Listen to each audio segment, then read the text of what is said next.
موقع مل گیا ہے. یہ ساری چیزیں کس لیے کہی جا رہی ہیں کہ جی اب کیا کریں, ملک دیوالیہ ہو رہا تھا, کوئی پیسہ ہی نہیں بچا تھا. لیکن جہاں کرپشن کی چوری کا پیسہ بچانے کی بات آئی, نہ آئی ایم ایف ان کے سامنے کوئی کھڑا ہو سکا, نہ کسی اور کی طرف سے کوئی مشکلات پیدا ہوئیں, اور ایک ہی یک جنبش قلم انہوں نے قانون پاس کیا اور 1000 ارب روپے سے زیادہ چوری کے کرپشن کیسز نیب کا قانون تبدیل کر کے ختم کر دیے. اپنے آپ کو ریلیف دینے کے لیے, سینکڑوں اربوں روپے کی ریلیف دینے کے لیے ان کے پاس پورے اختیار موجود ہیں. لیکن جس وقت عوام کے اوپر بوجھ ڈالنے کی بات آتی ہے تو یہ بیچارے بے بس ہو جاتے ہیں. یہ کیا کریں, آئی ایم ایف سرکار مان نہیں رہا, اب تو ہماری مجبوری ہے. یہ نہیں ہے میاں صاحب, آپ کے پاس بھی یہ چوائس تھی کہ یا کرپشن کا پیسے کے اوپر آپ کھڑے ہو کے سٹینڈ لے لیتے, یا آپ جو ہے عوام کی بہتری کے لیے سٹینڈ لے لیتے. آپ نے یہ فیصلہ کیا کہ کرپشن کے میں نے اپنے پیسے بچانے ہیں, میں نے عوام کے مشکلات کے لیے کوئی سٹینڈ نہیں لینا. پھر انہوں نے یہ بھی کہا کہ یہ سب کچھ وہ کر رہے ہیں ضمیر کی آواز کے اوپر. تو میاں صاحب, جنرل احتشام ضمیر تو ریٹائر ہو گئے, پتہ نہیں اللہ تعالیٰ حیات رکھے ان کو, مجھے نہیں پتا وہ ہیں یا نہیں ہے. یہ کون سے ضمیر کی آواز اس دفعہ بول رہی ہیں میاں صاحب؟ یہ آپ خود بتانا پسند کریں گے یا یہ بھی تاریخ بتائے گی کہ کس کی ضمیر کی آواز بول رہی تھی؟ ذات قرآن کے لیے قربان کر دیا. میاں صاحب, ہمیں تو ابھی تک صرف یہ نظر آیا ہے ڈاکٹر رضوان قربان ہو گئے, مقصود چپڑاسی قربان ہو گیا, اللہ تعالیٰ ان کو جنت نصیب کرے. آپ کی کرپشن بچاتے بچاتے اور پتہ نہیں کتنے قربان ہو جائیں گے. آپ کی ذات تو جس دن آپ پہ فرد جرم عائد ہونا تھا اس دن آپ بیٹھ کر وزیر اعظم کا حلف لے رہے تھے. کون سی قربانی دی ہے آپ نے؟ اور وہ کہتے ہیں ہم سب کو حصہ ڈالنا پڑے گا, جو تمام لوگ ہیں روکھی سوکھی کھا کے گزارنی پڑے گی. روکھی سوکھی تو کھلا دیا آپ نے عوام کو. میں آپ کو بتاؤں اتنی خطرناک صورتحال پیدا ہو رہی ہے, یہ میں نے علی آپ کو بھی نہیں بتایا. کل F9 کے ٹریفک سگنل پہ آ کے گاڑی رکی تو ساتھ والی گاڑی آلٹو تھی چھوٹی, اس میں ایک باریش بزرگ بیٹھے ہوئے تھے. انہوں نے کھٹکھٹایا کھڑکی میری, گاڑی میں خود گاڑی چلا رہے تھے, گاڑی میں چلانے والا بندہ. میں نے نیچے کیا, میں نے کہا شاید کچھ کہنا چاہتے. کہتے ہیں کہ گزر بسر بہت مشکل سے ہو رہا ہے اور کچھ مدد ہو سکتی ہے. یہ صورتحال آپ نے کچھ روکی سوکی تو آپ کھلا رہے ہیں, لیکن ہم آپ سے جاننا چاہتے ہیں کہ ون ہائیڈ پارک کا پیسہ, ایون فیلڈ اپارٹمنٹس کا پیسہ, حدیبیہ کا پیسہ, اس میں سے کتنا پیسہ آپ قربان کرنے کو تیار ہیں؟ آپ کتنی قربانی دینے کے لیے تیار ہیں ملک کی اس مشکل وقت کے اندر جو آپ کے پیدا کردہ مشکل حالات ہیں اس سے گزرنے کے لیے؟ اچھا, ایک اس ٹیم کی بڑا ہم نے سنا تھا جی, بڑے چرچے تھے, بڑی قابل ٹیم ہے, بڑی اہل ٹیم ہے. اس اہل ٹیم کی معیشت کی پالیسی آپ ذرا سنیں کہ کیسے کیسے شاہکار ہمیں سننے کو ملتے ہیں. ایک بڑے اچھے پڑھے لکھے صاحب جو ہیں انہوں نے ارشاد یہ کیا کہ پاکستان کی معیشت کے تمام مسائل کا حل یہ ہے کہ قوم جو ہے وہ چائے پینی کم کر دے. یعنی عوام جو ہے وہ چائے پینی کم کر دیں تو پاکستان کی معیشت ٹھیک ہو جائے گی. لیکن بڑے میاں صاحب جو ہیں وہ یورپ میں کشتیوں پہ لیٹ کے اپنے مزے میں زندگی گزارتے رہیں, ان کو کچھ کرنے کی ضرورت نہیں ہے. قوم چائے پینی کم کر دے تو معیشت ٹھیک ہو جائے گی.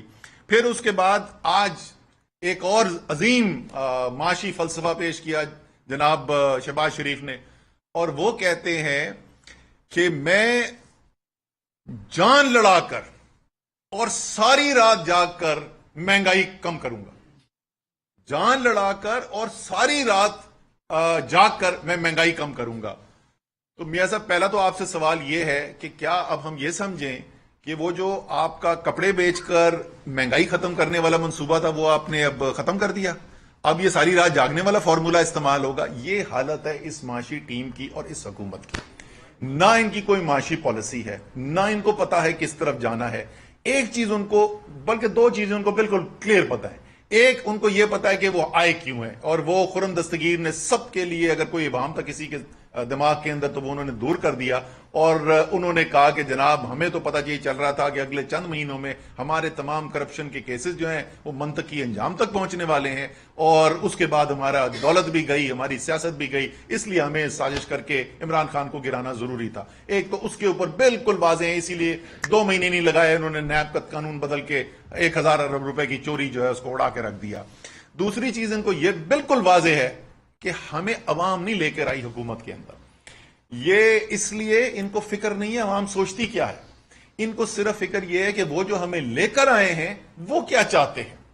وہ امریکہ جس نے واضح بیرونی مداخلت کی، اور یہ الفاظ میرے نہیں ہیں، یہ قومی سلامتی کمیٹی کے الفاظ ہیں، واضح بیرونی مداخلت کی، وہ امریکہ جو ہے وہ کیا ہمارے اقدامات ہیں جن سے خوش ہوگا؟ کیا اسرائیل کو تسلیم کرنے سے وہ خوش ہوگا، یا وہ بھارت کے ساتھ اس کے باوجود کہ بھارت جو ظلم اور تشدد کر رہا ہے مسلمانوں کے اوپر کشمیر کے اندر تجارت کھولنے سے ہوگا؟ کیا چیز ہے؟ یا افغانستان کے لیے پاکستان میں اڈے دینے سے ہوگا؟ ان کو ان چیزوں کی فکر ہے، ان کو اس سے کوئی فکر نہیں کہ پاکستان کے عوام کیا کہتے ہیں، کیونکہ وہ صحیح یہ سمجھتے ہیں کہ عوام تو ان کو لے کر ہی نہیں آئے، تو عوام کی فکر کرنے کی ضرورت کیا ہے؟ اب آخری دو چیزیں جی، اب وہ آخر میں پہنچے تھے کہ انہوں نے کہا کیا انہوں نے معیشت کا کتنا بڑا نقصان یہ کرنے کے لیے جا رہے ہیں۔ جیسے میں نے پہلے کہا، یہ بہت بڑا حملہ ہے پاکستان کے پیداواری سیکٹرز جو ہیں معیشت کے، ان کے اوپر انہوں نے جا کر تمام سیکٹرز کے اوپر 4% ٹیکس لگا دیا ہے، اور چند جو بڑے بڑے سیکٹرز ہیں جس کے اندر cement, steel, sugar, oil and gas, LNG، banks ہیں، آٹو ہے، اور پتہ نہیں کون کون ہے۔ ویسے پتہ نہیں تم نے سنا کہ نہیں سنا، مجھے پولٹری نہیں سنائی دیا اس کے اندر، شاید پتہ نہیں ککڑی کے اوپر ٹیکس لگا کہ نہیں لگا، لیکن باقی تو انہوں نے تقریباً کوئی بھی بڑا سیکٹر نہیں چھوڑا جس پہ 10% اضافی ٹیکس لگا دیا ہے۔ اب کر کیا رہے ہیں؟ تمام جو آپ کی پیداواری صلاحیت ہے اس کے اوپر پہلے تو شرح سود جو ہے وہ آسمان سے اوپر لے کے چلے گئے، 15% سے اوپر۔ تو اس وقت ٹی بل ریٹ ہے جس پہ حکومت پاکستان خود قرض لے رہی ہے، تو آپ سوچیں کہ وہ جو آسمان سے اوپر لے کے چلے گئے 15% سے اوپر، تو اس وقت ٹی بل ریٹ ہے جس پہ حکومت پاکستان خود قرض لے رہی ہے، تو آپ سوچیں کہ وہ جو کاروبار کرنے والا قرض لینے کے لیے جائے گا تو اس کو کیا شرح سود دینی پڑے گی اس وقت۔ اس کے بعد ان کی آمدن کے اوپر اضافی ٹیکس اور بھاری اضافی ٹیکس لگا دیے، جو پچھلے 20 سال کی پالیسی تھی کہ آہستہ آہستہ اس کو ہم کم کر کے لا رہے تھے، کیونکہ ابھی بھی پاکستان میں دوسرے ممالک سے نسبتاً ذرا زیادہ ٹیکس تھے، اس کو کم کرنے کے بجائے اس میں بے تحاشا اضافہ کر دیا۔ اور کرنے کی کیا کوشش کی جا رہی ہے کہ پاکستان کی معیشت کے اندر جو پیداواری شعبے ہیں، جو بڑی بڑی فرمز ہیں، جو چھوٹی کمپنیاں ہیں جو روزگار پیدا کرتی ہیں، جو ایکسپورٹ کرتی ہیں، ان کے اوپر اتنا وزن ڈالا جائے۔ آج کی خبر یہ بھی تھی کہ گیس کی قیمت جو ہے وہ ایکسپورٹ سیکٹر کے لیے اس کو بھی بڑھانے کے لیے جا رہے ہیں، آج وہ بھی اخبار میں خبر لگی ہوئی تھی۔